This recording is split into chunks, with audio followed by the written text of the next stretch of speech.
आइए आज हम लोग इस चीज़ पे बात करते हैं कि अगर समाज में, मुआशरे में या किसी भी जगह पे दो ग्रोह में या दो लोगों में अगर लड़ाई झगड़ा हो जाए तो अल्लाह ताला उसके लिए हमें क्या हिदायत देते हैं, यानी क्या कहते हैं करने को।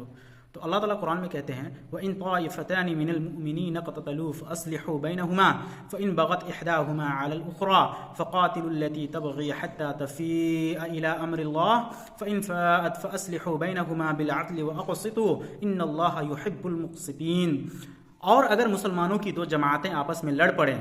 तो उनमें मेल मिलाप करा दिया करो, यानी उनका जो है ना लड़ाई झगड़ा छुड़वा करके उनको एक आपस में मिला दो। फिर अगर उन दोनों में से एक जमात दूसरी जमात पर ज्यादती करे, यानी दोनों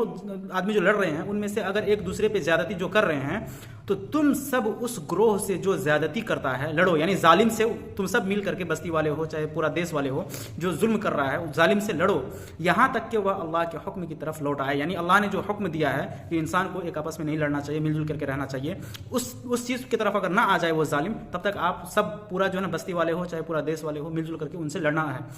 अगर लौट आए तो फिर इंसाफ के साथ सुलह करा दो।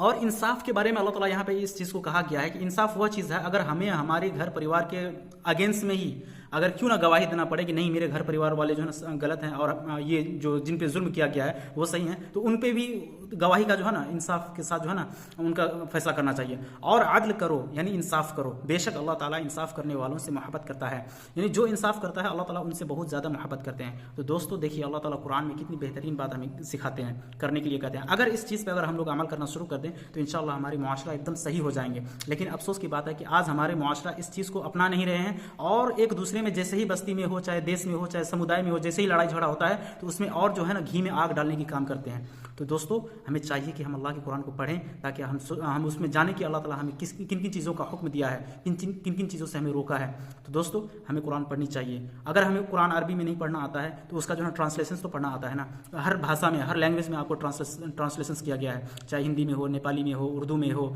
चाहे रोमन इंग्लिश में हो, हर भाषा में इंग्लिश कुरान का जो है ट्रांसलेशन किया गया है। तो दोस्तों हमें कुरान पढ़नी चाहिए और हमें पता होना चाहिए कि अल्लाह ताला हमें क्या करने के लिए कहते हैं और किन चीज़ों से रोकते हैं।